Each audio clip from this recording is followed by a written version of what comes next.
Aujourd'hui, pour nos 2 dernières séances avant le concours blanc, on travaille, comme je vous l'avais dit, sur l'Inde. L'Inde s'est tombée 2 fois au concours et le pays est explicitement cité dans le programme officiel. Donc on va traiter aujourd'hui et jeudi les 2 sujets qui sont tombés. Ils sont tombés à 10 ans d'écart, ça veut dire que l'Inde, ça tombe pas beaucoup. Et évidemment, comme ça tombe pas beaucoup, que c'est un peu précis, c'est un sujet qui est discriminant quand il tombe.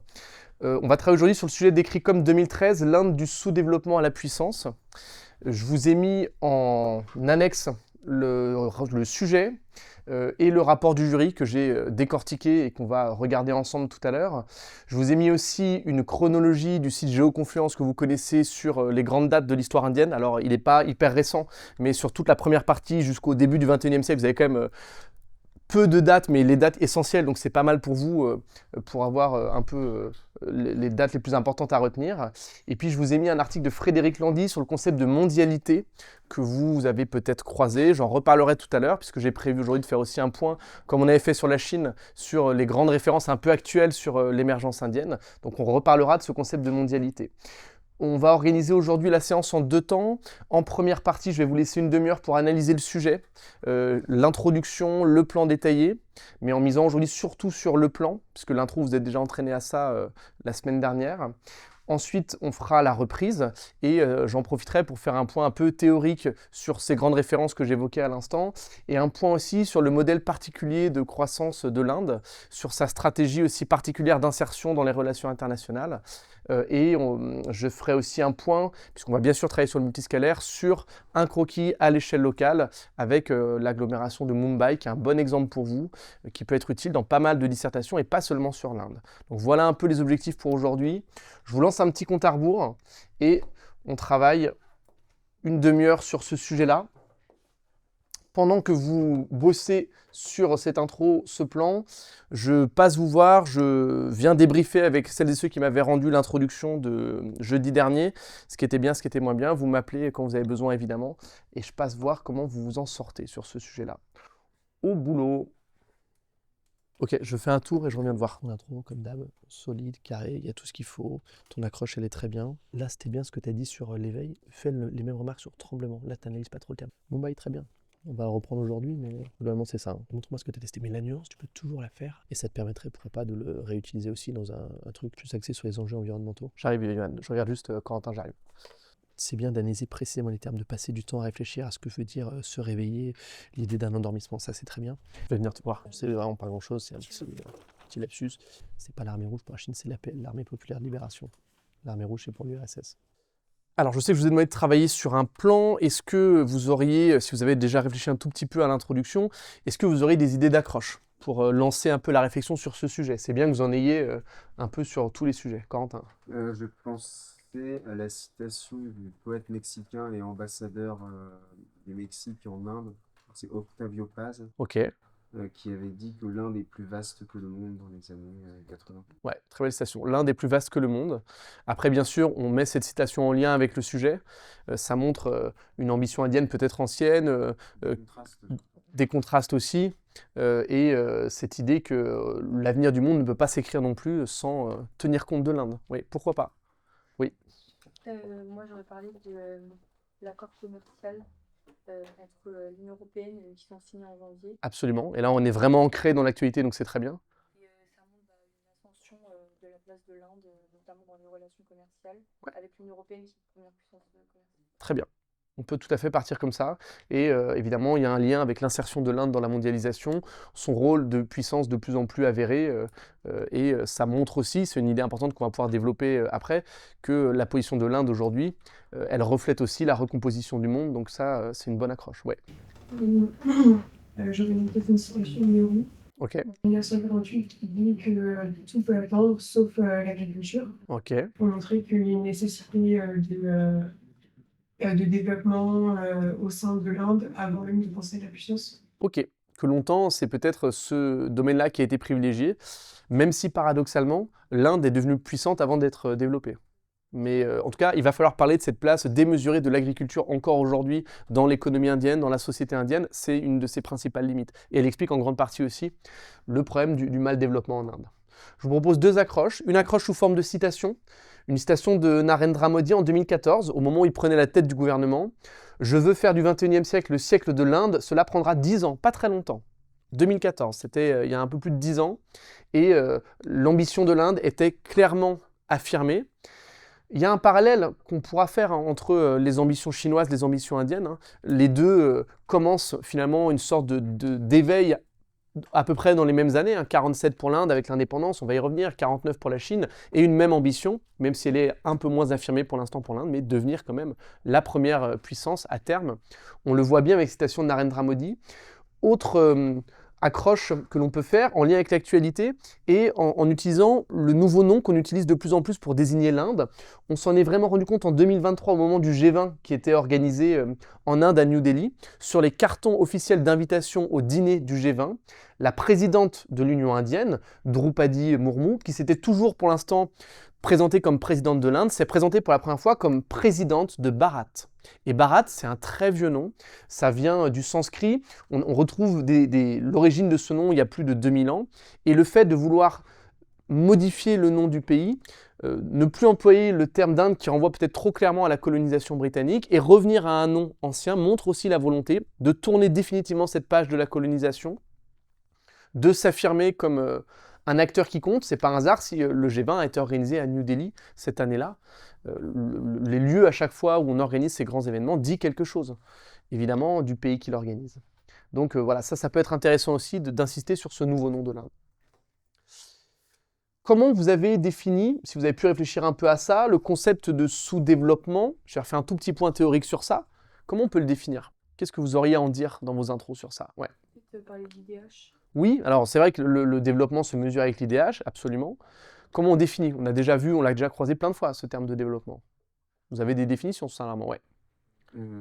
Si le développement, c'est l'amélioration des conditions de vie d'une population, le sous-développement serait plutôt le mal-être. Oui, absolument. Le mal-développement, oui, absolument. Pour reprendre les caractéristiques de l'IDH, donc ce serait un pays qui serait pauvre, mais surtout aussi avec une faible éducation, une faible espérance de vie, donc qui témoigne de faiblesse sanitaire. Absolument, et c'est pas mal de rappeler les indicateurs qui mesurent le développement dans votre introduction, parce que si vous devez répondre à la question « l'Inde est-elle encore un pays sous-développé aujourd'hui ?» il va falloir travailler sur ces indicateurs-là, des indicateurs économiques, mais vous le savez, c'est pas seulement ces indicateurs qui permettent de calculer l'IDH, aussi des indicateurs socio-démographiques, l'espérance de vie, la question de la scolarisation. De ce point de vue-là, l'exemple de l'Inde est intéressant. Voilà comment le rapport du jury définissait le terme. Le sous-développement, c'est l'état du pays qui ne satisfait pas les besoins fondamentaux de sa population, qui ne lui permet pas de vivre mieux. C'est exactement ce que tu disais, Corentin.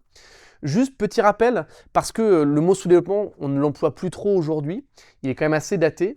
Donc petit rappel un peu théorique sur toutes ces notions que vous avez parfois tendance à confondre, mais qui en fait se sont enchaînées dans l'histoire. Le mot sous-développement, il apparaît au lendemain de la Seconde Guerre mondiale. Il est employé par le président américain Truman en 1949. Avec cette idée qu'on retrouve aussi chez Rostow, on avait vu les étapes de la croissance chez Rostow, que les pays occidentaux sont les pays développés, un peu le modèle que les autres pays doivent suivre. En parlant de pays sous-développés, Truman insiste sur l'idée selon laquelle ces pays, qui seraient en retard de développement, devraient combler leur retard en suivant le même modèle que les États-Unis. Et là, on est vraiment dans un contexte de guerre froide, dans une bataille un peu de modèles, puisque le modèle soviétique jouit d'un grand prestige dans toute une partie du monde, et notamment dans ces pays-là, qui accèdent progressivement à l'indépendance. Le but de Truman, c'est de vendre un peu le récit américain, de se présenter comme un modèle à suivre par les pays devenus indépendants. C'est dans ce contexte-là que le mot apparaît, c'est très politique au départ. Vous le savez, on l'a déjà croisé aussi, le mot tiers-monde est utilisé dans les années 50 par Alfred Sauvy, démographe français.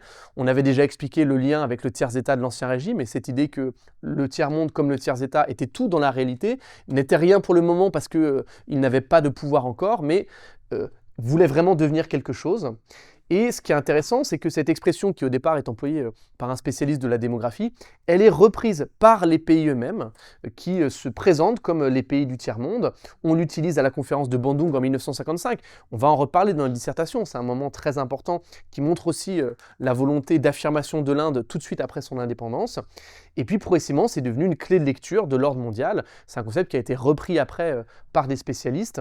Progressivement, on remplace le concept de tiers-monde par le concept de pays en développement, et la sémantique est importante. Le mot apparaît début des années 70, dans le contexte de l'affirmation de ces pays du tiers-monde, dans le contexte de la création dont on a déjà parlé de la CNUSED, du G77, ces pays qui tentent de s'organiser pour peser davantage, passer d'une indépendance formelle, l'indépendance politique, à une indépendance réelle, sortir des vieux schémas colonialistes et pouvoir s'affirmer sur le plan économique. Parler de pays en développement, c'est insister sur le fait que tous ces pays pauvres ont commencé un rattrapage économique, que l'émergence est possible. Parler de pays sous-développés, c'est les maintenir un peu dans une situation d'infériorité. Parler de pays en développement, c'est déjà insister sur la tendance, sur le mouvement, sur la transition possible vers un nouveau modèle. Dans les années 80, un autre binôme s'impose dans la géographie du développement, et là aussi c'est plutôt une conception politique au départ, c'est le binôme que vous connaissez de Nord-Sud. C'est issu d'un rapport rédigé par Willy Brandt, rapport qui s'appelle Nord-Sud, un programme de survie, et il y a chez Willy Brandt cette idée que on sort progressivement des logiques de la guerre froide, que le clivage Est-Ouest n'est plus le plus important dans le monde et que le nouveau clivage qui compte le plus, c'est l'opposition entre un Nord développé, industrialisé, historiquement dominant, et un Sud qui cherche à s'affirmer. Je vous remontre la carte telle qu'elle est présentée dans le rapport de Willy Brandt, avec globalement, à l'exception de l'Australie et de la Nouvelle-Zélande, une polarisation autour des deux hémisphères, le Nord, le Sud, avec l'idée que parler d'un Nord et d'un Sud, c'est peut-être moins pertinent, c'est plus politique, c'est peut-être plus parlant dans l'esprit des gens, mais c'est moins pertinent que le concept de pays en développement, parce que parler de Nord et de Sud, c'est figer un peu les différences, avec l'idée qu'il y aurait un groupe de pays qui serait voué à toujours dominer, celui qui, sur la carte en plus, apparaît au-dessus, c'est le Nord, et un groupe qui serait voué à toujours rester dans un état de domination qui est placé sur la carte en dessous, et c'est important, vous le savez, aussi la position des pays sur les cartes, on en a parlé à propos de la Chine, ce seraient tous ces pays du Sud. Donc pas sûr que ce soit le concept le plus éclairant, vous pourriez avoir dans une dissertation à réfléchir sur ces concepts-là, à les déconstruire, et c'est intéressant du coup de revenir à l'origine de ces mots-là. On a parlé il n'y a pas longtemps, le concept d'émergence apparaît dans les années 90, c'est un mot qui est employé au départ dans le monde de la finance pour préciser les pays dans lesquels il est intéressant de commencer à investir. Voilà, dans un article de Géoconfluence, le résumé qui est fait, peut-être que pour vous c'est assez simple de voir comment ces termes se sont succédés dans l'histoire depuis la fin de la Seconde Guerre mondiale, comment du sous-développement on est passé à pays en développement, comment le tiers-monde a fait son apparition aussi, et puis l'idée d'un Nord et d'un Sud. Aujourd'hui on est de plus en plus précis, de plus en plus nuancé, on parle de Sud au pluriel, de Nord au pluriel éventuellement pour bien montrer qu'il n'y a pas qu'un seul groupe de pays dans chacune de ces deux catégories. Je vous renvoie aussi à tout le travail qui avait été fait par Laurent Carouet, je vous avais montré la carte des 3 niveaux aujourd'hui d'intégration à la mondialisation entre les précaires, les émergents et ceux qui sont déjà puissance affirmée. Sur la définition de la puissance, je vais aller très vite parce qu'on l'a beaucoup croisé ce terme-là, donc je l'ai juste mis là dans le diaporama comme un rappel pour vous, mais vous connaissez normalement bien la question. Le rapport du jury donne une définition qui est pas extrêmement précise de la puissance. La puissance comme le pouvoir et la capacité d'en user. On définira ici la puissance comme le pouvoir économique, démographique, militaire, et la capacité par conséquent à peser sur l'échiquier mondial, une capacité de rayonnement, un pays qui compte. Tout ça, vous l'avez évidemment en tête. Ce qui est intéressant dans le rapport du jury, c'est le fait de préciser les différents domaines dans lesquels s'applique cette puissance-là. Il ne va pas falloir les oublier. Et bien sûr, la question de la puissance démographique. Je vous ai remis les 4 définitions peut-être les plus classiques sur la puissance, celles que vous pourriez citer en intro. Après, dans votre développement, vous pouvez citer d'autres définitions de la puissance pour préciser votre pensée. Mais les définitions classiques de Morganto qu'on avait vues, de Raymond Aron, de Serge Sueur, bien évidemment, qui est peut-être celle que vous citerez le plus dans vos introductions. Et puis, j'insiste sur celle de Pierre Verluis, qui est intéressante parce que vous allez voir qu'elle colle parfaitement avec l'Inde. C'est l'idée qu'il existe aussi des fondamentaux de la puissance. Et je vous rappelle les 3 fondamentaux que met en avant Pierre Verluis. Le territoire, et l'Inde possède un territoire quand même assez vaste, avec des ressources non négligeables. La population, c'est bien sûr aussi l'un des fondamentaux de la puissance. Évidemment, l'Inde compte dessus, surtout à un moment où la Chine voit sa population stagner et diminuer. Et puis le désir de puissance. Et on se rappelle à quel point la représentation, le désir, c'est aussi des choses qui comptent en géopolitique et dans les relations internationales. Pour être puissant, il faut le désirer. On va voir que l'Inde a ce désir de puissance depuis longtemps.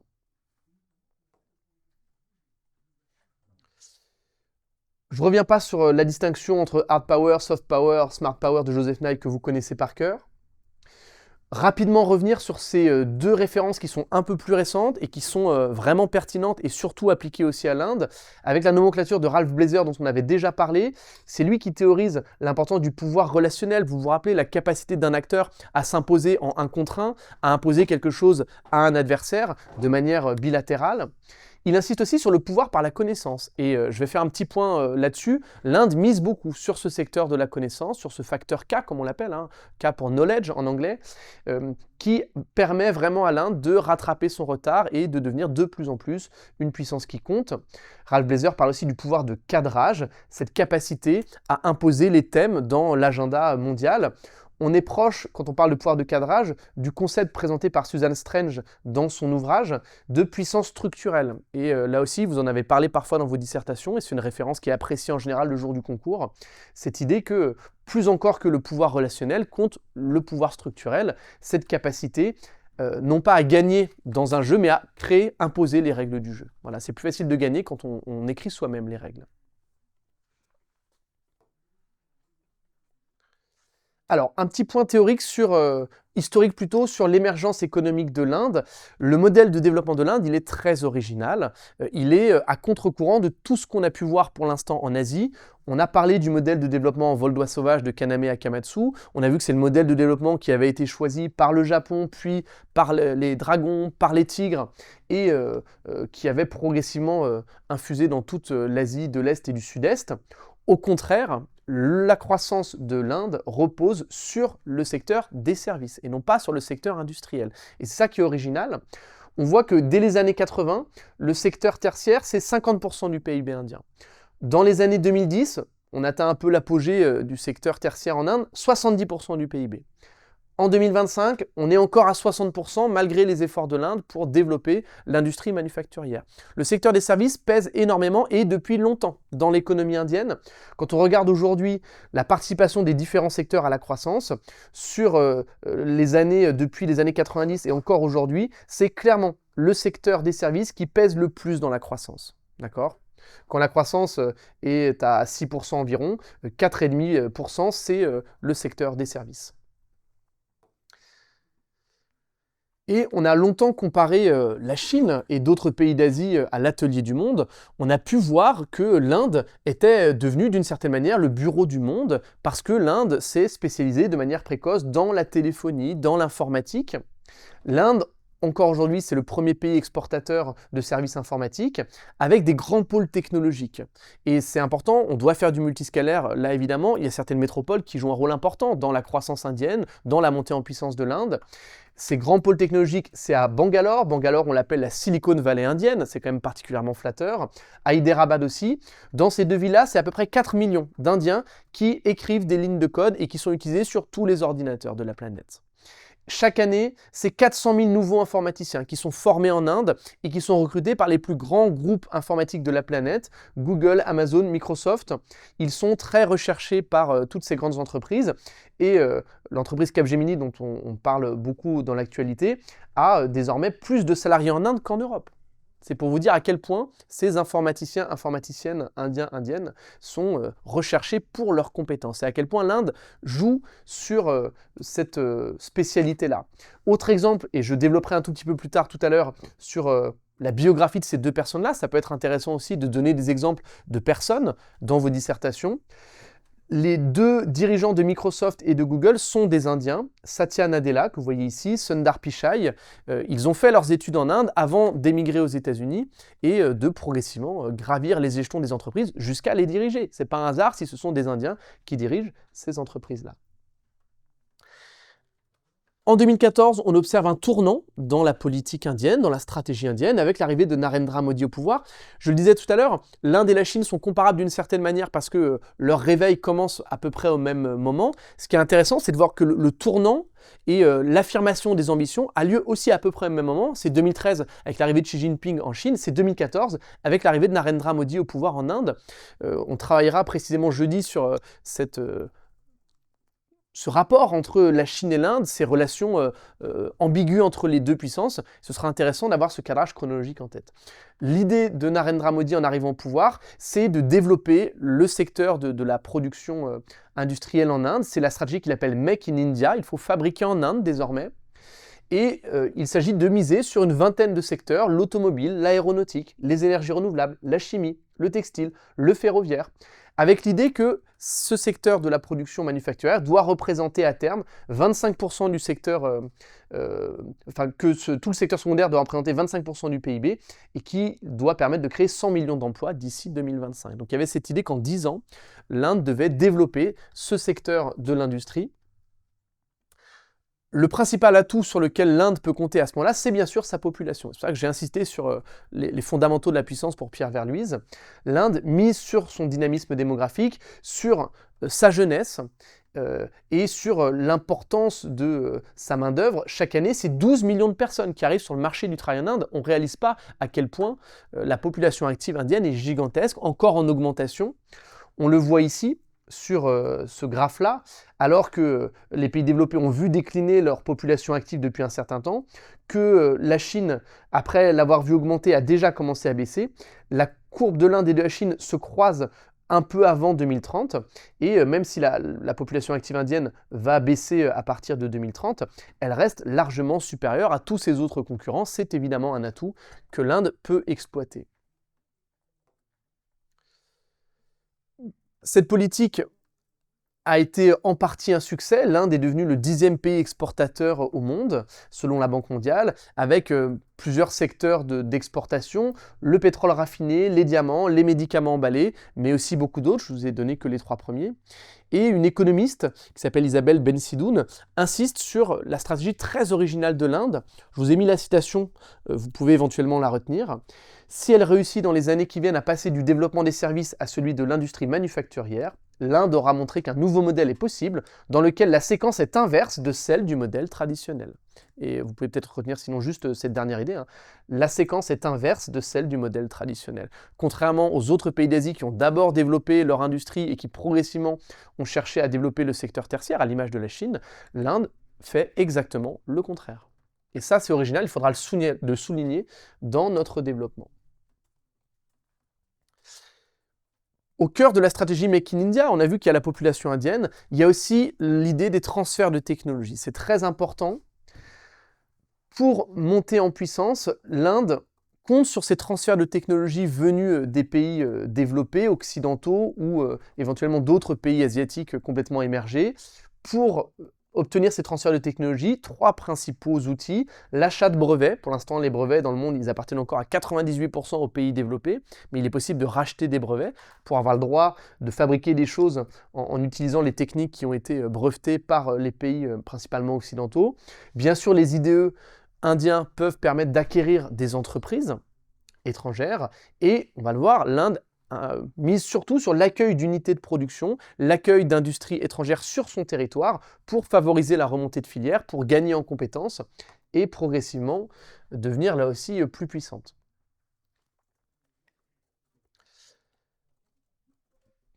L'idée, c'est d'acquérir, quand l'Inde accueille des entreprises étrangères, d'acquérir ses savoir-faire, d'éviter d'importer des produits étrangers, et je vais vous donner des exemples, et progressivement de développer aussi les exportations. Ça marche bien. L'Inde, aujourd'hui, est l'un des pays qui reçoit le plus d'IDE. En 2024, l'Inde a reçu 28 000 millions de dollars. Elle est 15e au classement, et c'est pas mal du tout pour l'Inde. Ces investissements directs étrangers sont principalement polarisés par les ZES que l'Inde a créés, surtout en périphérie des grandes métropoles. On a 200 ZES aujourd'hui, principalement autour de Chennai, Bangalore, Hyderabad. Et vous connaissez le principe de ces ZES, une fiscalité avantageuse qui incite les entreprises à venir s'y installer. Et l'autre grand atout de l'Inde, en lien avec sa population qui ne cesse d'augmenter, c'est la faiblesse des salaires.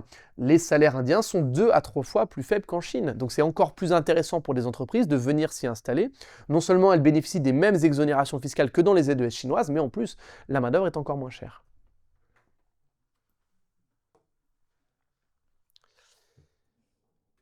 Les entreprises étrangères veulent tellement investir en Inde que le pouvoir s'est inversé d'une certaine manière et c'est l'Inde maintenant qui a le pouvoir, qui peut choisir les entreprises qui viennent s'installer sur son territoire et en échange, elle exige un certain nombre de compensations.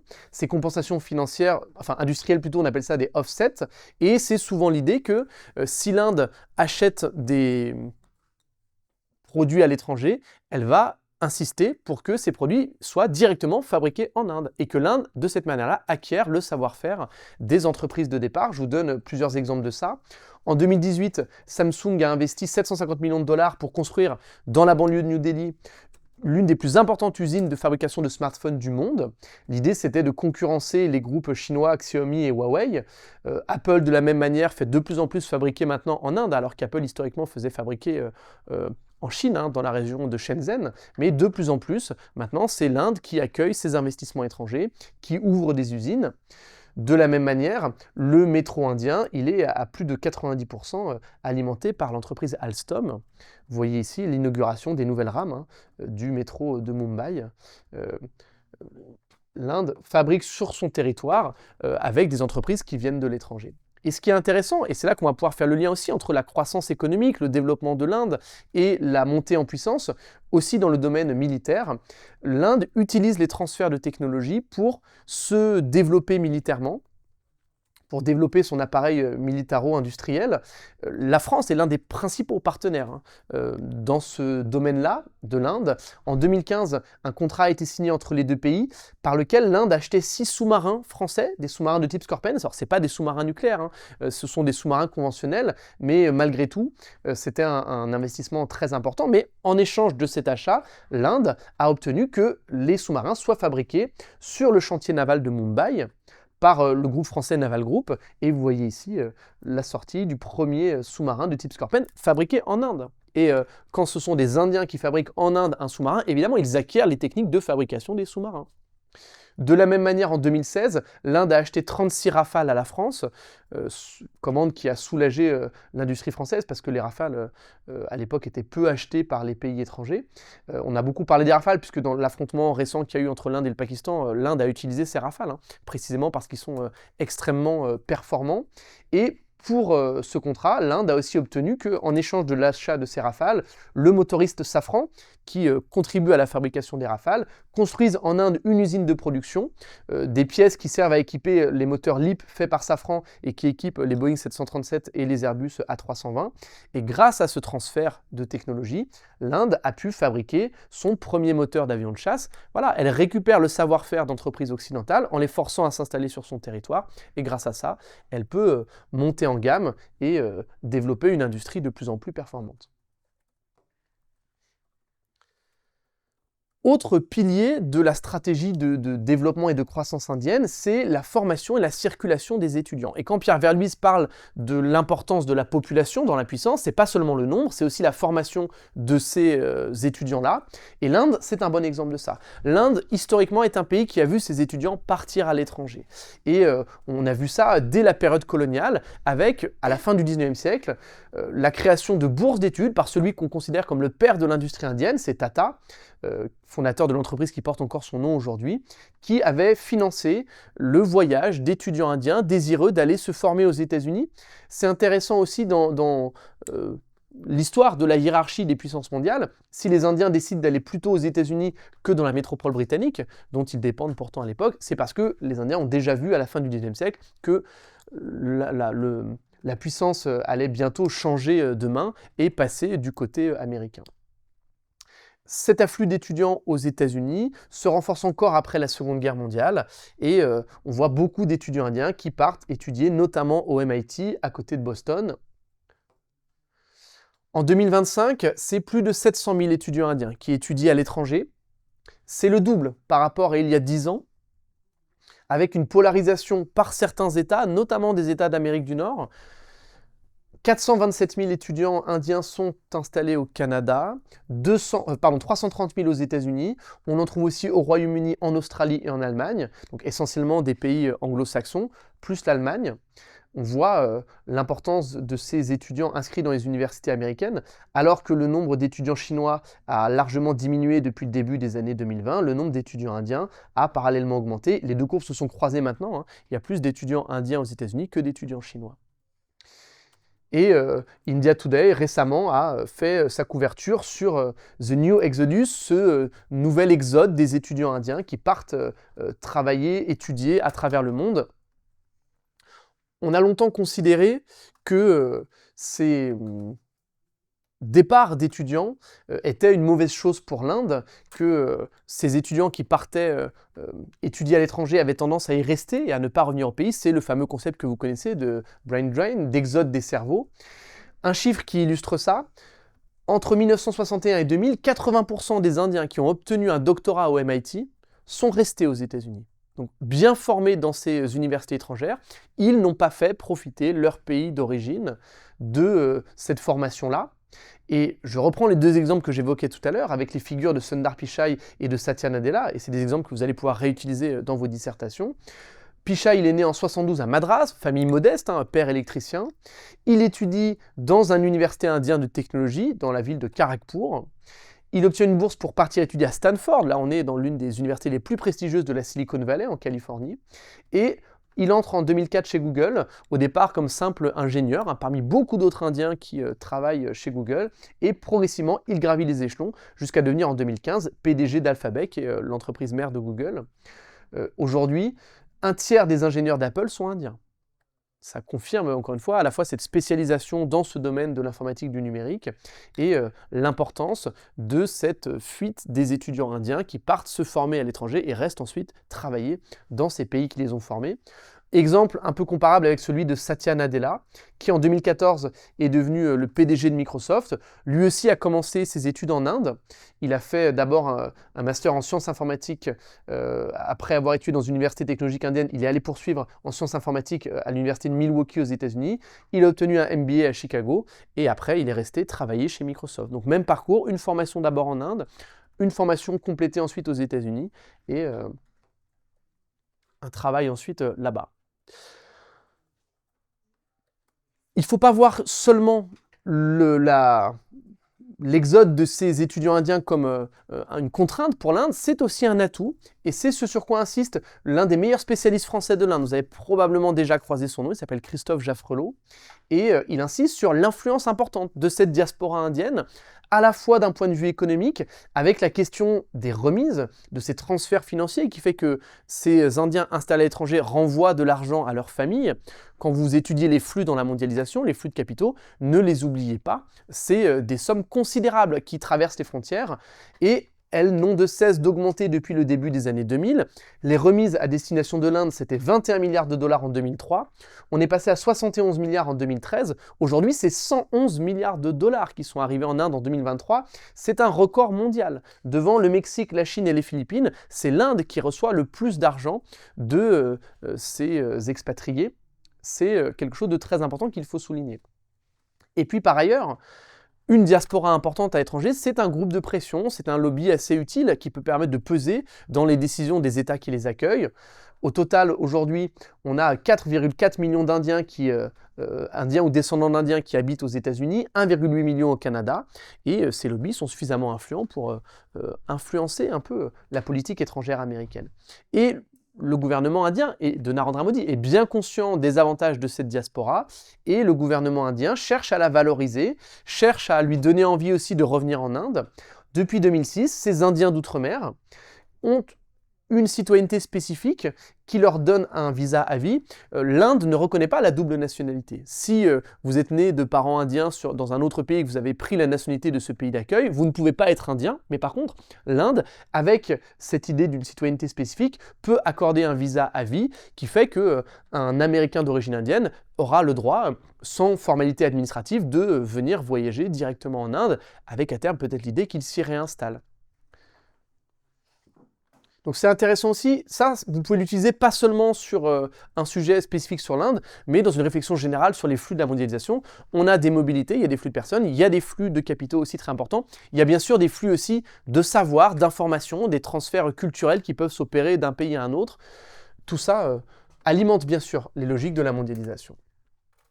depuis quelques années, on assiste à un retour des étudiants indiens dans leur pays d'origine, étudiants indiens ou scientifiques, à tel point que certains spécialistes ont parlé désormais d'un brain gain, d'accord? C'est pas seulement quelque chose qu'on perd, c'est quelque chose qui maintenant peut profiter à l'Inde, ce qui explique ce retour. Alors, c'est pas encore sur des effectifs considérables, mais malgré tout, c'est une tendance qu'on observe depuis quelques années. Ce qui explique ce retour des Indiens dans leur pays d'origine, c'est d'abord le boom du secteur informatique, cette idée que l'Inde, plus que jamais, joue un rôle important au niveau mondial dans ce secteur-là, et que la Silicon Valley indienne dont je parlais tout à l'heure, Bangalore, c'est aujourd'hui l'une des régions les plus innovantes du monde, et que des Indiens qui ont été formés dans les universités américaines peuvent avoir intérêt maintenant à revenir, travailler en Inde, dans cette ville-là, dans ces entreprises indiennes innovantes, parce que leur carrière sera peut-être tout aussi brillante maintenant en Inde qu'elle aurait pu l'être aux États-Unis. Et puis, ce qui explique aussi pourquoi des étudiants indiens reviennent en Inde ou que moins d'étudiants indiens partent finir leur formation aux États-Unis, c'est que le système universitaire indien s'est développé. Aujourd'hui, certains établissements indiens sont reconnus pour leurs performances, apparaissent dans les classements internationaux. C'est le cas notamment de 2 ou 3 instituts importants, l'Indian Institute of Science de Bangalore et les Dieux Indian Institute of Technology de Mumbai et New Delhi.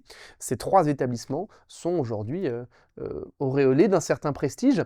De plus en plus, on voit aussi se développer des partenariats entre des universités indiennes et des universités et grandes écoles occidentales, ou, et c'est l'exemple que je vous donne maintenant, entre des entreprises indiennes et des universités ou grandes écoles étrangères, par exemple françaises.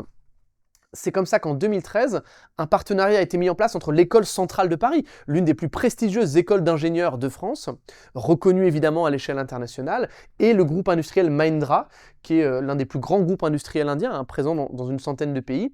Les deux ont décidé de créer à Hyderabad la Mahindra École Centrale, partenariat entre l'École Centrale de Paris et le groupe indien.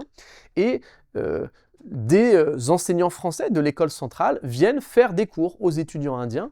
Voilà, l'Inde n'a plus besoin de se déplacer. Les étudiants indiens n'ont plus besoin de se déplacer ailleurs pour bénéficier d'une bonne formation. Des excellents enseignants, chercheurs viennent en Inde directement former les Indiens sur place. Donc ça, c'est important aussi pour vous d'évoquer ça. Beaucoup d'étudiants évoqueraient sûrement uniquement la logique de brain drain et cette idée qu'il y a beaucoup d'étudiants qui partent. C'est vrai encore, mais il faut nuancer, il faut montrer que peut-être les choses sont en train aussi de s'inverser. On voit de plus en plus se former en Inde quelque chose qui ressemble à nos pôles de compétitivité en France, à nos technopoles, avec ce partenariat entre des entreprises, des universités, grandes écoles, des centres de recherche. Mais on considère qu'en Inde, ça aboutit à la formation de ce qu'on appelle des learning regions, c'est-à-dire des régions tout entières tournées vers l'innovation où les acteurs apprennent sans cesse, continuent à se développer. On est avec l'idée d'une learning region, moins dans l'idée peut-être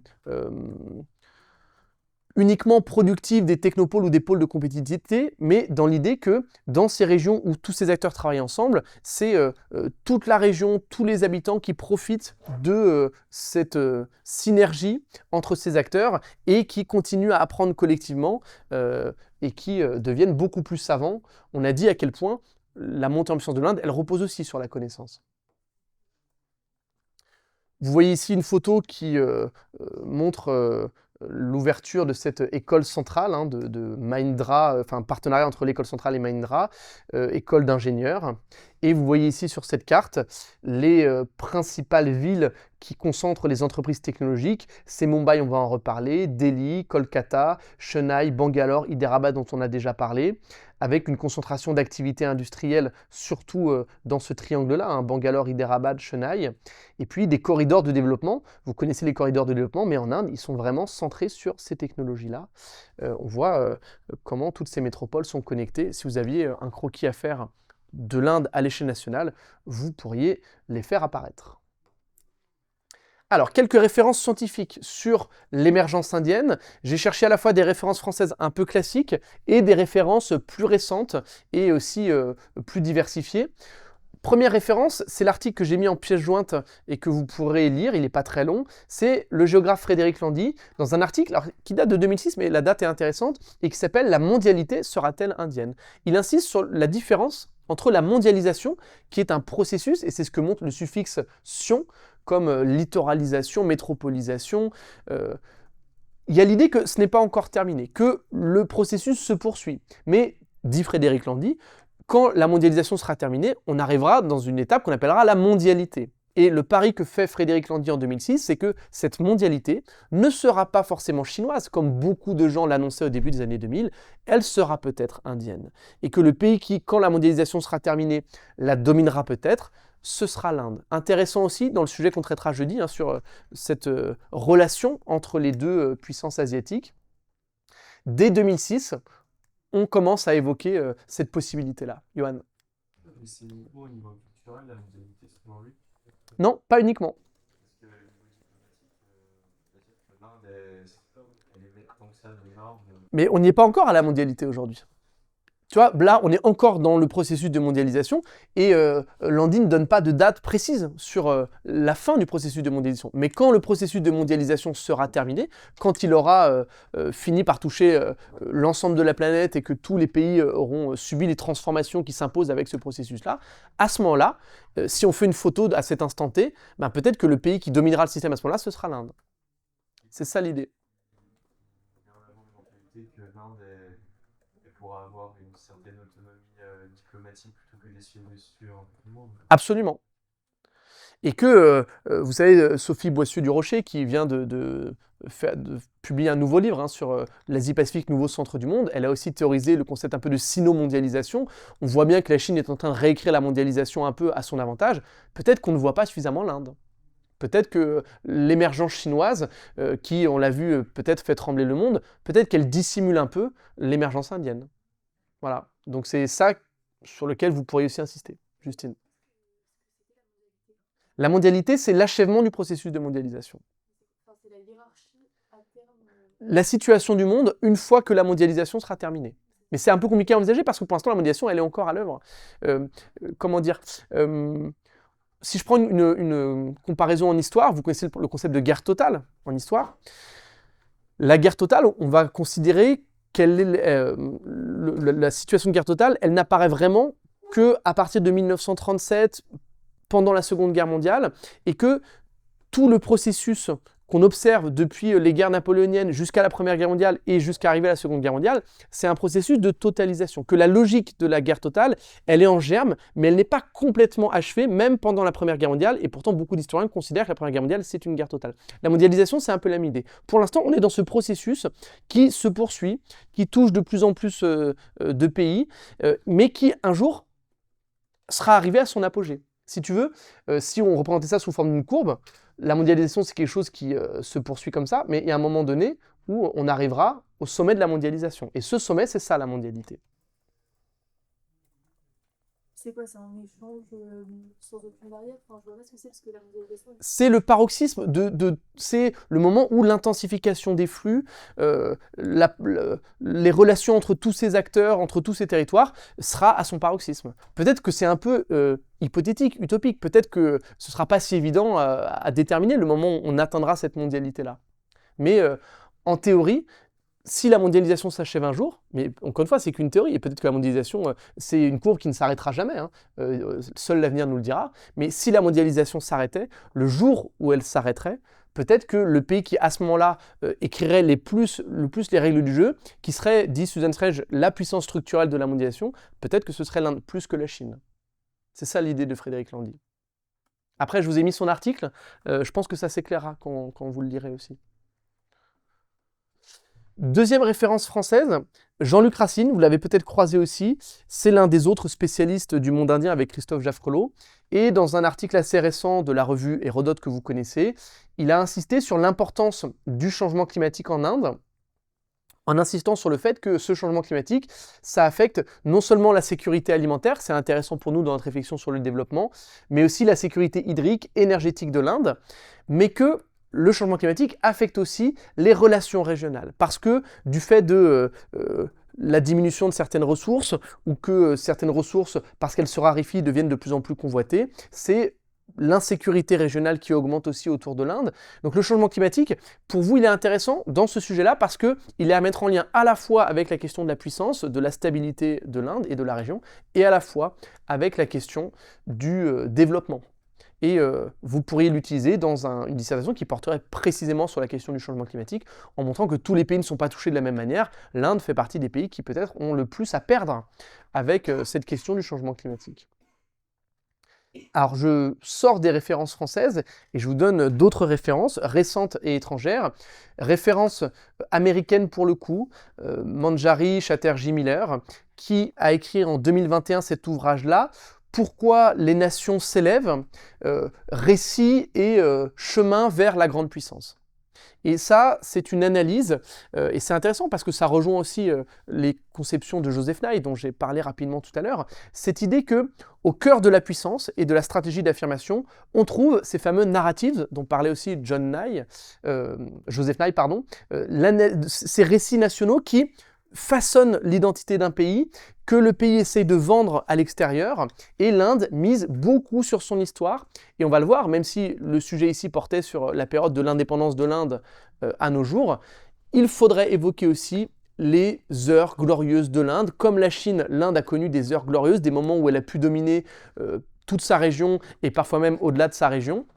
Ne pas oublier ça. Et l'Inde capitalise beaucoup sur cette histoire, vend ce récit de la plus grande démocratie du monde. On va voir que c'est contestable aussi, mais comme les Américains ont inventé un mythe un peu fondateur de leur peuple et qu'il s'est diffusé à l'échelle internationale, l'Inde, et c'est ce que font toutes les grandes puissances, mise aussi sur ce récit-là, et cette idée qu'il y a une continuité historique entre l'émergence de l'Inde aujourd'hui et la puissance de l'Inde dans le passé. Et que finalement c'est un juste retour à la normale, comme la Chine qui veut redevenir l'empire du milieu, il en va de même pour l'Inde. Autre référence de 2023, Devesh Kapoor qui est politologue, Arvind Subramanian qui est économiste, et qui se sont intéressés à l'odyssée du développement de l'Inde depuis l'indépendance.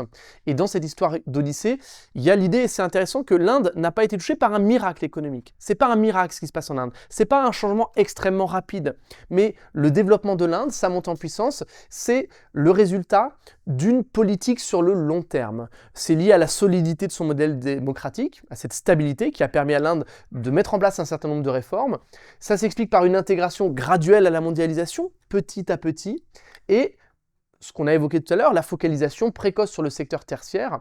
Les deux auteurs insistent sur l'idée que la trajectoire de l'Inde, elle est incrémentale. Et c'est un mot que vous pouvez réutiliser. Incrémentale, c'est dire petit à petit, pas à pas. Il n'y a pas de rupture, il n'y a pas de bouleversement, il n'y a pas de révolution, mais doucement mais sûrement, pourrait-on dire, l'Inde progresse. Et cette émergence, elle est durable. Elle a voué à se prolonger. Il n'y aura probablement pas de retour en arrière en Inde. D'accord ? Et les deux auteurs insistent aussi sur le fait que ce développement indien, il est fondamentalement différent du développement chinois. Et encore une fois, on pourra réutiliser ça jeudi dans la disserte qu'on aura à analyser. Ouais. Mais je comprends pas pourquoi il dit que c'est graduel alors que après la crise de 1991, l'Inde elle passe de 150% de douane à... Il y a des ruptures, évidemment. Et là, l'ouvrage, il porte vraiment sur toute la période. Ça ne veut pas dire qu'il n'y a pas parfois des ruptures, et de ce point de vue-là, la politique Make in India de Narendra Modi, c'est aussi un peu une rupture, mais ce n'est pas des ruptures trop profondes. Et on ne peut comprendre l'émergence de l'Inde que si on la regarde dans toutes ses étapes depuis 1947. Il y a finalement une certaine cohérence dans cette idée d'une affirmation assez pacifique, et vous allez voir assez subtile aussi en termes de relations diplomatiques. Il y a plus de continuité, plus de permanence que de rupture. C'est un peu ça l'idée du livre. Après, c'est toujours bien quand vous avez aussi de quoi nuancer une idée, évidemment. Et il faudrait inciter, tu as raison, sur cette rupture des années 90. Autre idée importante que vous avez probablement croisée dans vos manuels, l'idée que l'Inde mise sur l'edging pour s'affirmer dans les relations internationales. C'est la thèse défendue par Mehtap Kara, qui pour le coup est turc et qui enseigne à l'université de Chypre, je crois, et elle insiste sur cette stratégie de hedging en montrant que l'Inde refuse de se lier exclusivement à un seul camp, ni à la Chine, ni à la Russie, ni trop clairement au camp occidental. L'idée, c'est de préserver sa capacité d'action stratégique. On parle d'une diplomatie à géométrie variable, et ce qui est intéressant dans le domaine de l'Inde, c'est qu'elle est passée d'un non-alignement, vous le savez, dans un contexte de décolonisation, et après la Seconde Guerre mondiale, à un multi-alignement.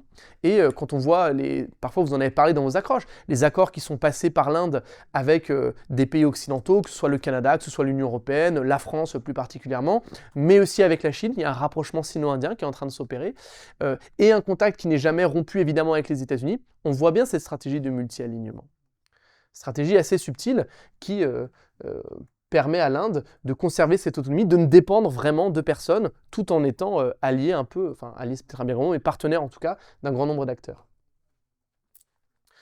Deux dernières références qui tournent autour de cette idée de la stratégie indienne de hedging. On retrouve ça clairement chez Sanya Kulkarni, et c'est plutôt sa citation qui m'intéresse. Elle est citée dans un rapport du jury, c'est pour ça que je vous l'ai mise ici. L'Inde cherche avant tout à être un acteur non occidental et non anti-occidental. Et c'est une bonne formule qui résume bien cette stratégie de hedging. Hein. Un acteur non occidental, il n'est pas aligné sur les positions occidentales, pas aligné sur les États-Unis, mais un acteur qui n'est pas non plus anti-occidental. Et qui, s'il peut avoir des points de rapprochement avec le Sud global, n'est pas complètement dans cette idée de remettre en cause le fonctionnement du monde actuel. On voit ça très bien dans la stratégie du ministère des Affaires étrangères indien en 2020. Et là aussi, la formule est intéressante à retenir pour vous. Engager l'Amérique, gérer la Chine, cultiver l'Europe, rassurer la Russie, impliquer le Japon, attirer les voisins, étendre le voisinage et élargir les cercles traditionnels de nos soutiens. Voilà la stratégie indienne. C'est ambitieux. Est-ce que c'est parfaitement compatible? C'est pas évident, mais en tout cas, l'idée est là. Ne froisser personne, entretenir des liens avec tout le monde. On la voit bien, cette stratégie de hedging ici. Et puis, parce que l'article est tout récent, hein, il vient de sortir en janvier 2026, l'article s'appelle « Médiation stratégique dans la boîte noire, puissance pivot, ambiguïté stratégique et gouvernance mondiale de l'intelligence artificielle », puisque c'est quelque chose qui pourrait éventuellement faire l'objet d'une dissertation le jour du concours, cette question de l'IA qui bouleverse à toutes les échelles le fonctionnement du monde. L'auteur insiste sur le rôle de l'Inde et le fait que l'Inde, c'est un peu l'état modèle de ce que l'auteur appelle les technological swing states. Ces états pivots qui sont dotés de capacités technologiques importantes et qui sont capables de négocier entre les grandes puissances, de passer un peu de l'une à l'autre, précisément avec ces stratégies de hedging. Et que l'Inde a cet atout de jouer cette position un peu intermédiaire entre les États-Unis et la Chine, aligné ni sur l'un ni sur l'autre, et donc acteur indispensable, puisque situé entre ces deux extrêmes-là, l'Inde a des cartes à jouer dans ce domaine de l'IA, et en tant que technological swing state, vous pouvez retenir aussi ce concept-là. Et tous les rapports du jury insistent sur l'importance d'avoir des références qui soient actualisées. Pensez bien quand vous évoquez des auteurs et des autrices à éviter le name dropping, à bien préciser leur qualité, citer éventuellement le titre de leur article, et puis raisonner un petit peu avec eux, expliquer concrètement le concept que vous citez, et c'est comme ça que vous serez valorisé. Si on passe à l'analyse des bornes chronologiques, voilà ce qu'en dit le rapport du jury. De l'indépendance à aujourd'hui, en réalité, il faut partir d'un tableau de l'Inde sous-développée et non puissante, qui peut être le cas jusque dans les années 70, à un tableau plus contemporain où l'Inde, toujours incontestablement sous-développée, accède cependant à la puissance. Alors attention, le sujet a été donné en 2013, il s'est passé beaucoup de choses en 10 ans, Narendra Modi n'était pas au pouvoir à ce moment-là, donc tout ce qui est dit dans le rapport du jury n'est pas à prendre à la lettre évidemment, il y a des choses qu'il va falloir corriger par rapport à ce rapport du jury, mais le rapport du jury insiste sur l'importance de la chronologie, il va falloir montrer des moments de rupture. Et c'est ce que tu disais, Louise, hein, insister sur les changements qu'on a pu opérer. S'il y a une continuité dans la politique indienne qui s'affirme pas à pas, il y a quand même aussi des ruptures et des moments importants de changement. Le rapport du jury insiste, vous savez, mais c'est toujours important de le redire, sur l'importance de tous les termes, et pas seulement les gros concepts qui sont proposés dans les sujets, mais ici, la conjonction de coordination, pas la conjonction de coordination, les termes du à, de l'indépendance, enfin du sous-développement à la puissance, ça insiste sur ce déroulement chronologique. La question aurait pu être posée autrement, mais avec l'utilisation de ces articles, du et à, on a vraiment cette idée qu'il va falloir montrer une transformation, un processus qui connaît, encore une fois, des changements. Vous vous rappelez dans l'introduction, analyser les bornes chronologiques, c'est pas seulement dire à quel moment le sujet commence et dire à quel moment le sujet termine, c'est présenter la situation du pays quand le sujet commence, présenter la situation du pays quand le sujet se termine, c'est-à-dire aujourd'hui, et puis voir si entre les deux, il y a des différences importantes. Ça peut vous permettre de réaliser qu'il va falloir insister sur la chronologie, ou au contraire, s'il y a plus de permanence que de mutation, éliminer l'hypothèse d'un plan chronologique. Alors quand on regarde la situation de l'Inde en 1947, et c'est ce sur quoi insiste le rapport du jury, on voit que l'Inde, elle est à la fois sous-développée et impuissante à ce moment-là. C'est clairement l'un des pays les plus pauvres du monde. À la fin des années 40, l'espérance de vie en Inde est de 35 ans.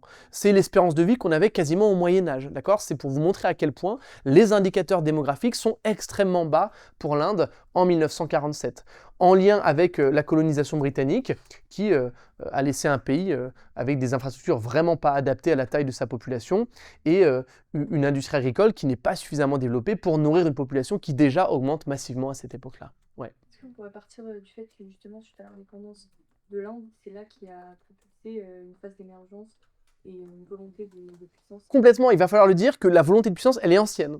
Et que même si l'Inde est un pays sous-développé, ce sous-développement qui caractérise l'échelle nationale ne doit pas occulter l'idée que sur la scène internationale, et c'est là où le changement d'échelle va être important, l'Inde s'affirme déjà, et s'affirme parfois même comme un modèle, alors même que sa situation, elle n'est pas reluisante à l'échelle nationale. Mais l'ambition indienne, elle est très ancienne, et elle date de Gandhi, elle date de Nehru, on va y revenir, absolument. Aujourd'hui, on voit que les indicateurs se sont améliorés. L'espérance de vie a presque doublé, on est à 67 ans, c'est presque la moyenne mondiale qui est à 71 ans aujourd'hui. Est-ce qu'on peut encore dire que l'Inde est sous-développée? Probablement pas. L'Inde fait partie des pays en développement, des pays qui, encore une fois, même s'ils n'ont pas atteint le stade de pays développés, voient leurs indicateurs s'améliorer. Clairement, l'Inde fait partie des émergents et selon la banque américaine Morgan Stanley, l'Inde va devenir rapidement, peut-être en 2027, la 3e économie mondiale. Derrière les États-Unis et la Chine, elle a déjà doublé le Japon, elle va peut-être doubler aussi l'Allemagne pour être dans le top 3. C'est quelque chose qu'on n'imaginait évidemment pas du tout en 1947. De ce point de vue-là, la croissance indienne a été assez rapide et l'émergence est réelle.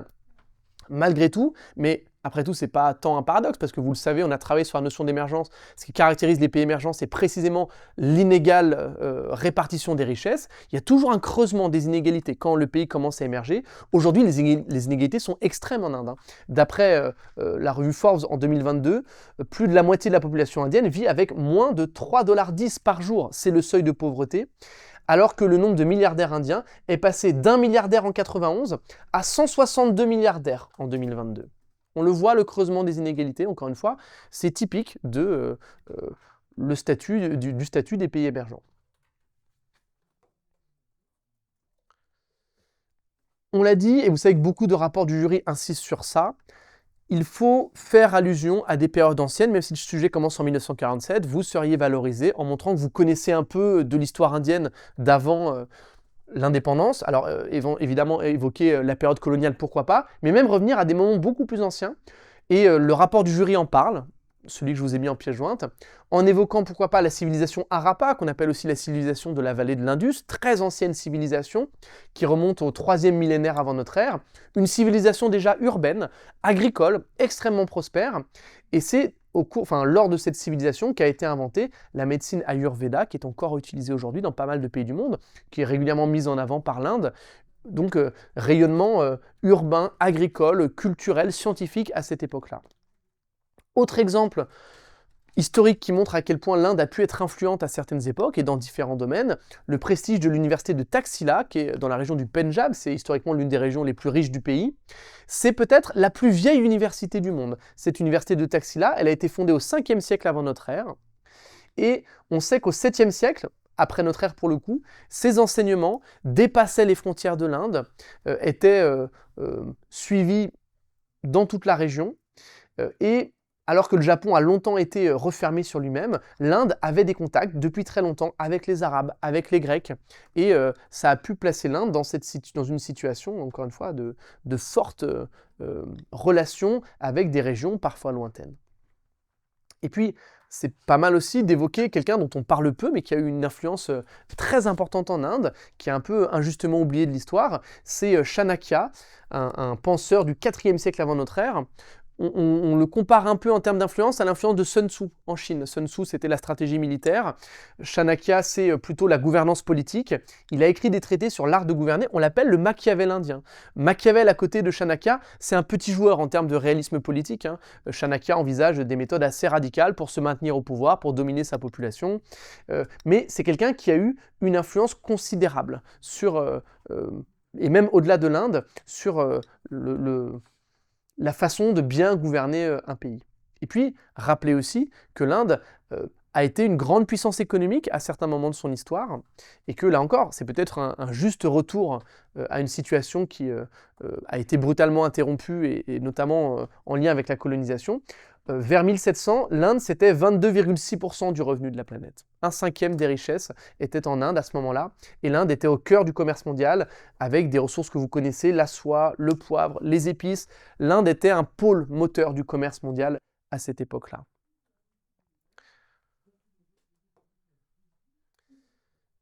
Évidemment, dans votre introduction, il faudrait présenter rapidement l'Inde, ou plutôt l'Union indienne, c'est son nom officiel, qui s'est longtemps considérée comme la plus grande démocratie du monde. C'est un État fédéral, avec donc différents États fédérés, une superficie de 3,3 millions de kilomètres carrés. Ça fait de l'Inde, mine de rien, le 7e pays le plus vaste du monde.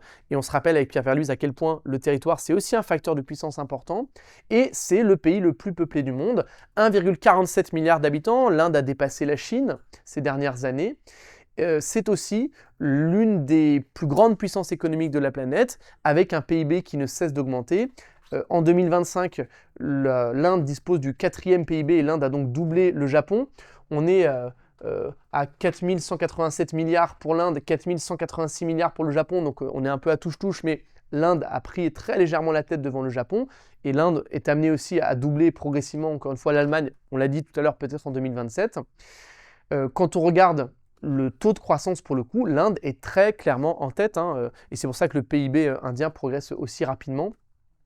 On le voit depuis 2024 et hypothétiquement jusqu'en 2028, à quel point la croissance indienne, qui est un peu en dessous des 6,5%, est largement devant la croissance chinoise, qui va tomber sous les 4%, et bien sûr largement devant la croissance des États-Unis, du Japon et de l'Allemagne. On comprend pourquoi le Japon monte en puissance. Vous pourriez faire éventuellement rapidement un tableau de chiffres comme ça dans votre développement pour montrer le classement des principales puissances. Voilà, n'hésitez pas à faire aussi ce genre de petites illustrations un peu rapides qui peuvent présenter les choses de manière plus claire parfois que des phrases. Bien sûr, même si le sujet porte sur l'échelle indienne, puisqu'on parle du sous-développement, puisqu'on parle de puissance, nécessairement, il va falloir réfléchir aussi à l'échelle mondiale pour regarder quelle est la place que l'Inde occupe aujourd'hui sur cette scène internationale. À l'échelle régionale, bien sûr, la question est celle de l'influence de l'Inde en Asie, de la relation particulière avec la Chine, sur laquelle on aura l'occasion de revenir. À l'échelle nationale, bien sûr, regarder à la fois la stratégie indienne de développement, tout ce que j'ai expliqué sur la politique de Narendra Modi, mais aussi, bien sûr, la question des inégalités internes. L'Inde reste un pays très inégalitaire, c'est ça qui est caractéristique aussi d'un développement qui n'est pas encore achevé, avec des inégalités fortes entre les différents États de l'Inde. Et puis, bien sûr, regarder à l'échelle locale ce qui se passe dans les métropoles, à la fois parce que les métropoles sont un des principaux acteurs de l'émergence de l'Inde, de sa montée en puissance, et puis bien sûr parce que dans ces métropoles indiennes, peut-être plus qu'ailleurs, on a des inégalités socio-spatiales extrêmement marquées, d'où l'intérêt d'envisager un croquis à l'échelle locale, un croquis d'une métropole indienne, et pourquoi pas Mumbai. C'est ce que je vous propose de faire rapidement. Je pense que vous avez déjà des informations sur ça. C'est quand même l'une des métropoles qui est les plus représentatives de ce que vous voudrez chercher à montrer sur l'Inde. C'est la capitale de l'État indien du Maharashtra. C'est aujourd'hui la 2e ville indienne en termes de population, derrière New Delhi, 9e ville du monde, 27 millions d'habitants. Et l'une des caractéristiques de Mumbai, par rapport notamment aux métropoles chinoises qui sont aussi très peuplées, c'est d'être particulièrement dense. La densité de population à Mumbai, c'est 22 000 habitants par kilomètre carré. C'est assez énorme.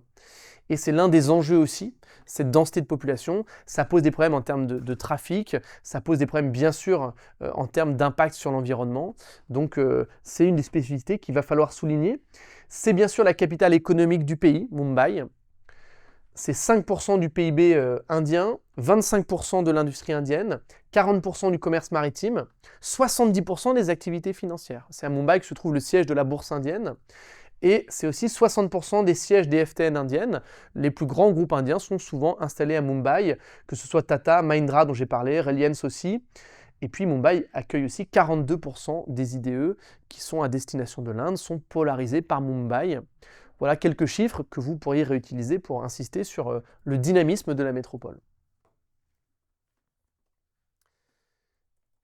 Ce qui est intéressant, et ça vous permet aussi de réinjecter un peu des éléments un peu historiques, c'est le développement assez rapide finalement de cette métropole de Mumbai. Au tout départ, et la ville est fondée à l'époque de la colonisation portugaise, vous connaissez l'ancien nom de Mumbai, c'était Bombay. Bombay c'est Bombaya, c'est la bonne baie parce que la ville s'est installée dans un endroit plutôt favorable, hein, dans une baie abritée, qui a permis de développer d'abord des activités de pêche. Rapidement, l'activité agricole se développe, notamment à l'époque coloniale, et c'est à l'époque coloniale que la ville commence à être aménagée. Au départ, c'est des îles, elles sont remblayées et unifiées, connectées les unes aux autres. On installe progressivement un réseau d'eau, un réseau ferré, et assez rapidement, l'essor de la ville repose sur l'industrie textile. Dans les années 60, réorientation économique qui voit le développement des industries pétrolières, pétrochimiques, plastiques.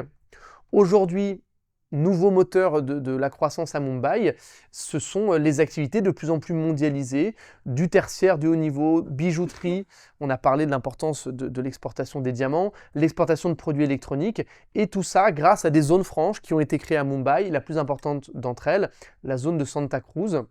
Il y a cette idée que voilà, Mumbai à chaque fois a su miser sur des activités économiques qui produisaient de la richesse. La ville est aussi célèbre pour être un pôle d'innovation important. Il y a des grandes universités, il y a des instituts de recherche importants, notamment l'Institut Tata pour la recherche fondamentale qui est localisé à Mumbai. Et puis bien sûr, Mumbai, c'est le lieu de localisation de l'industrie Bollywood que vous connaissez, qui permet à l'Inde de peser aussi dans le domaine culturel à l'échelle régionale et un peu à l'échelle du monde. Donc voilà, pas mal de moteurs de la croissance à Mumbai. Malgré tout, c'est typique de ces villes des pays émergents. On a une métropole qui est très fragmentée, c'est ce qu'il faudrait faire apparaître sur un croquis, avec un quart de la superficie occupée par des bidonvilles qu'on appelle les slums dans cette partie du monde. Et c'est encore 6 millions d'habitants qui vivent dans ces bidonvilles. 6 millions sur 27 millions, ça fait une part non négligeable de la population qui vit dans des bidonvilles, avec bien sûr l'impossibilité d'accès à des services de base, l'eau, les transports, souvent l'électricité. Il y a 88 quartiers au total dans le Grand Mumbai, dans toute l'agglomération. 22 de ces 88 quartiers, c'est-à-dire un quart de tous les quartiers, possèdent plus de 60% de slumdog. N'imaginez pas qu'il y a un seul grand bidonville, il y en a un qui est plus important que les autres, c'est le bidonville de Dharavi, que vous connaissez probablement. Et si vous avez vu le film Slumdog Millionnaire, ça montre bien à quel point, enfin, vous avez une bonne image de ces bidonvilles-là. Mais il y en a énormément des bidonvilles. Dans un quartier sur 4, il y a plus de 60% d'habitants des bidonvilles, hein, ceux qu'on appelle de manière assez présente les slumdogs. C'est quelque chose aussi d'intéressant à signaler, cet éclatement de la pauvreté dans la ville. Dharavi, c'est donc l'un des plus grands slums de toute l'Asie. C'est 750 000 personnes qui vivent dans ce bidonville-là. Attention à être nuancé. Vous avez souvent tendance dans les copies à présenter les bidonvilles comme l'horreur sur Terre, l'enfer sur Terre, la pire situation jamais connue. N'oubliez pas, et je vais le dire de manière peut-être un peu provocante, mais que les bidonvilles, c'est un progrès. Parce que ces gens qui vivent dans les bidonvilles, autour des villes indiennes, vivent déjà moins mal que ceux qui vivent dans les campagnes. On a déjà parlé des centres et des périphéries. L'ultra-périphérie, la périphérie de la périphérie dans le monde, c'est les villages des zones rurales des pays pauvres. C'est là que la situation est la plus difficile, là où il n'y a pas du tout accès à l'eau, pas du tout accès aux écoles, pas du tout accès évidemment à l'électricité, où la population elle est cantonnée à l'agriculture, et on sait avec le changement climatique à quel point cette agriculture elle peut être capricieuse. Vivre dans un bidonville, c'est déjà se rapprocher de la ville, c'est déjà pouvoir progressivement espérer intégrer cette ville, c'est pouvoir avoir une activité qui ne dépend plus seulement de la météo et du climat, et toute cette gigantesque économie informelle qu'on trouve à Dharavi, elle produit un chiffre d'affaires de 500 millions d'euros par an. C'est pas négligeable dans des activités aussi diversifiées que le textile, la blanchisserie, la poterie, le travail du cuir, le recyclage du plastique ou des ordures, la cordonnerie, pourquoi pas. Les gens travaillent dans toutes ces activités-là et gagnent de l'argent, peut-être autant, voire plus que l'argent qu'ils auraient gagné en restant paysans. Surtout en Inde où l'agriculture est quand même assez en difficulté. Donc ne soyez pas trop dur sur les bidonvilles et vous gagneriez à montrer la nuance en montrant que, évidemment, les bidonvilles, c'est l'expression de la pauvreté dans ces villes, c'est l'expression des inégalités, mais que malgré tout, des bidonvilles, c'est aussi l'expression. On reviendra en fin d'année sur l'importance des grandes transitions liées à la démographie. Les bidonvilles, c'est l'expression d'une transition urbaine, du fait que les gens quittent progressivement les campagnes pour s'installer vers les villes. Et ça, c'est plutôt le signe d'un pays qui avance et qui se rapproche des standards des pays plus développés. Donc voilà, présenter ça de manière nuancée. Alors, voilà un exemple de croquis sur Mumbai. Comme souvent les croquis sur ces villes des pays émergents, vous pouvez les organiser à peu près toujours avec les trois mêmes parties. D'abord une première partie sur l'expansion de la ville, l'étalement urbain, la croissance urbaine. Une deuxième partie sur la métropole, la concentration des pouvoirs, la polarisation des flux. Pour Mumbai, il s'agirait de placer les centres décisionnels importants avec les quartiers d'affaires, Bandra Kurla par exemple, de placer la place boursière, les universités studios de cinéma, les aéroports et notamment l'aéroport historique de Mumbai qui est le plus important d'Inde aujourd'hui et de montrer que ces aménagements se poursuivent avec un projet de nouvel aéroport du côté de Navi Mumbai, dans cette ville nouvelle qui est en train de se développer sur la rive opposée et que le port aussi se développe. L'ancien port était devenu un peu obsolète, un nouveau port a vu le jour qui aujourd'hui est relativement bien classé dans la hiérarchie des ports mondiaux. Et puis bien sûr insister dans une dernière partie sur les limites, les enjeux de cette croissance à la fois démographique et économique de la ville, avec la question des inégalités, et on peut localiser les bidonvilles, et notamment le bidonville de Dharavi, qui est à proximité des quartiers historiques, et qui est donc le plus important d'Asie, et montrer aussi la question environnementale avec ce parc national Sanjay Gandhi, ici au nord de l'agglomération, qui est de plus en plus menacé à la fois par les bidonvilles qui ont tendance à s'étendre à l'intérieur du parc, au détriment bien sûr de la végétation, et grignoté aussi par les riches, par la création de gated communities au sein de ce parc-là, donc double grignotage du parc qui est en train de porter atteinte à ce poumon vert de la ville. On sait à quel point la pollution à Mumbai, elle est importante, à quel point la ville, elle est engorgée. On parlait tout à l'heure des fortes densités de population. Alors, avant de passer à la problématique possible sur cette dissertation-là et au plan, est-ce que vous avez des idées? J'ai vu plusieurs plans qui tenaient la route. Quelle problématique on pouvait envisager? On se rappelle qu'une bonne problématique, c'est une problématique qui affirme quelque chose, qui prend position. Il ne faudrait surtout pas vous contenter de reprendre le sujet à la forme interrogative. Dites clairement ce que vous cherchez à montrer. Ouais. J'ai mis dès lors, malgré un territoire tributaire d'une obligation de puissance qui pèserait à multiples échelles. Bien fort parce que je ne suis pas sûr qu'on t'entende au bout. Malgré un territoire tributaire d'une obligation de puissance qui pèserait à plusieurs échelles, en quoi l'Inde est-elle rattrapée par ses vulnérabilités internes qui se traduisent par un sous-développement freinant toute horizon de puissance à long terme? Ok, donc là ta pratique elle est explicite. Toi tu vas surtout te concentrer sur la vulnérabilité indienne, les limites à ce développement, à cette montée en puissance. Pourquoi pas? Après, au début dans ta pratique, l'idée que l'Inde aurait une obligation, c'était quoi le concept? Une obligation de puissance? Avec son territoire qui est un peu déjà propice. Ok, alors parler d'obligation c'est peut-être un peu pas justifié parce que personne finalement n'impose ça à l'Inde. En quoi l'Inde, enfin plutôt peut-être revenir sur le concept de fondamentaux dont parlait Pierre Verluise, l'Inde possède des fondamentaux de la puissance. La puissance indienne, elle est attendue, c'est peut-être le mot qu'on pourrait utiliser, une puissance attendue, mais une puissance qui fait face encore à des vulnérabilités. Pourquoi pas? L'enjeu pour vous, ça va être de corréler la question du développement et la question de la puissance. C'est pas si évident parce qu'on est à deux échelles, on est sur deux domaines différents et que les deux n'ont pas toujours été synchrones. Donc c'est ça un peu la difficulté du sujet. Tu voulais dire, Louis? En quoi l'Inde, alors même qu'elle tend à devenir une puissance incontestable, voit-elle son développement limité? Ok, un peu la même idée. Une puissance incontestable, un développement encore limité. Là, tu prends parti, pourquoi pas? Ok. Ouais. En quoi l'Inde, en raison d'un mal développement persistant, risque-t-elle de se retrouver cantonnée au rang de puissance moyenne alors que son gigantisme et sa population lui font prétendre à un rôle de premier plan? Bah, je trouve ça très bien. Parce que là, c'est clair, on voit que tu embrasses toutes les parties de ton développement, tu insistes sur, et c'est ce que disait Nesrine aussi, l'idée que l'Inde c'est une puissance attendue du fait de sa population, du fait de son territoire, mais que pour l'instant, en raison de son sous-développement, elle reste une puissance un peu moyenne. Ok, là aussi tu prends position, et quand on finit de lire votre introduction et qu'on voit clairement le fil directeur que vous choisissez, d'abord, vous mettez votre correcteur dans de bonnes dispositions et en plus, vous vous facilitez la vie parce que si vous savez clairement où vous voulez aller, toutes les connaissances que vous allez évoquer après, tous les exemples que vous allez citer, ils vont tendre vers cet objectif-là. Il faut savoir où vous allez, d'où l'idée peut-être. Les rapports du jury, et on est en train de travailler un peu sur ça, les rapports du jury insistent souvent sur le fait que la conclusion, elle est bâclée. Peut-être rédigez votre introduction à l'avance. Avant de commencer la rédaction de votre développement, rédigez votre introduction, comme ça vous savez vraiment où vous allez et vous pouvez orienter toutes vos connaissances vers cette conclusion. Tout va tendre vers ça, d'accord? Ça peut être aussi la bonne idée pour être sûr de ne pas avoir le temps de faire votre conclusion. Au niveau du plan, est-ce que vous avez des propositions? Louis, on t'écoute. En première partie, j'ai mis un pays historiquement en retard de développement à toutes les échelles. Ok. J'ai l'histoire ou pas ça Vite fait, ouais. Okay. Historiquement, l'Inde est un pays sous-développé, avec une croissance démographique forte donc, qui amplifie ce phénomène. Toutefois, certains plans d'ajustement ont porté leurs fruits et ont permis de réduire cet écart. En faisait partie l'Inde, un pays qui aspire incontestablement à la puissance et dont les avancées sont factuelles.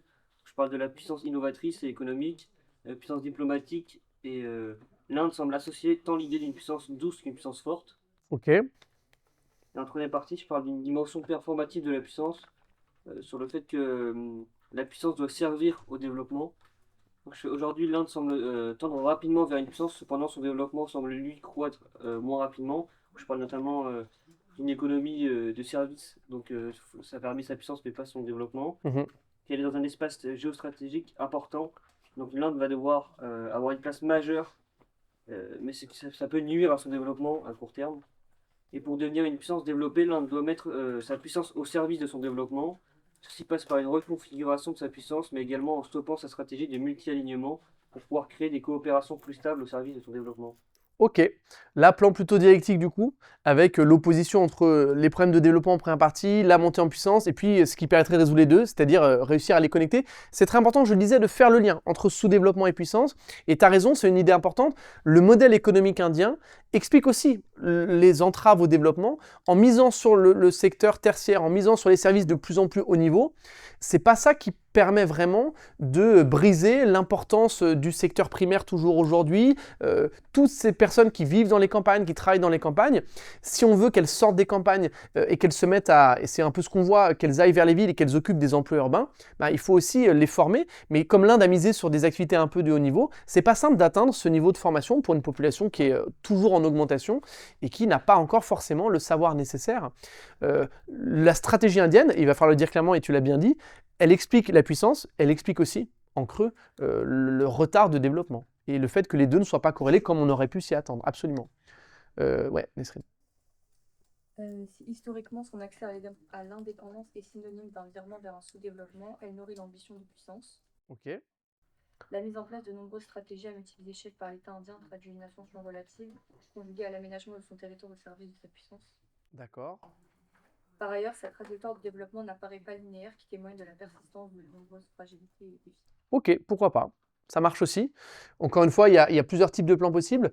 Je vous montre ici la problématique, enfin la réflexion du rapport du jury sur la problématique. La problématique tourne autour de ces deux mots, bien évidemment sous-développement et puissance, qui ne sont pourtant pas antinomiques. La transformation de l'Inde depuis surtout 20 ans lui permet d'accéder à la puissance, notamment géopolitique, mais cela s'accompagne-t-il de la sortie du sous-développement? L'idée directrice doit tourner autour de la possible conjonction des deux termes. Moi, je vous propose, comme problématique, en quoi l'originalité du modèle d'émergence indien explique-t-il l'affirmation rapide mais encore incomplète du pays? En gros, en quoi c'est l'originalité de ce modèle qui explique qu'on soit un pays, face à un pays de plus en plus puissant, mais qui reste encore entravé par les questions de développement. Je vous ai remis ici le plan qui, pour le coup, est assez détaillé selon le rapport du jury, c'est toujours un peu inégal. Là, le jury propose un plan très détaillé, plan assez chronologique pour le coup. Je vous l'ai mis, vous pourrez le lire. Il date quand même de plus de 10 ans, donc il y a peut-être des choses que vous pourrez reprendre, mais beaucoup de choses qui ne sont plus d'actualité. Je vous montre rapidement ce qu'il était possible de faire avec un plan plus analytique.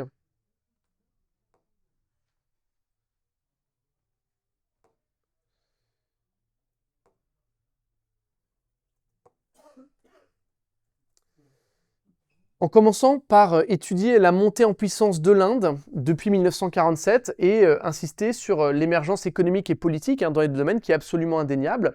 Si on évoque les succès de l'Inde, on voit que l'Inde est passée clairement du sous-développement à l'émergence économique. Et c'est là qu'il faudrait insister sur le fait que l'Inde soit quatrième, peut-être future troisième puissance mondiale de ce point de vue-là. Que l'Inde est devenue aussi une puissance politique et militaire de plus en plus respectée, en insistant sur le fait qu'il s'agit d'une puissance dotée, qu'elle possède la deuxième armée du monde, c'est 1,5 million de soldats l'Inde, c'est pas négligeable, qu'elle appartient à des grands groupes influents, les BRICS, le G20, le Quad, le quadrilatère pour la sécurité avec les États-Unis, le Japon, l'Australie, que l'Inde est aussi une puissance culturelle et technologique de plus en plus influente. On peut parler de Bollywood, de la gastronomie indienne, de la diaspora, les réflexions que Christophe Jaffrelot faisait et que je vous ai résumées. La conquête spatiale aussi, qui peut permettre aussi à l'Inde de renforcer son soft power.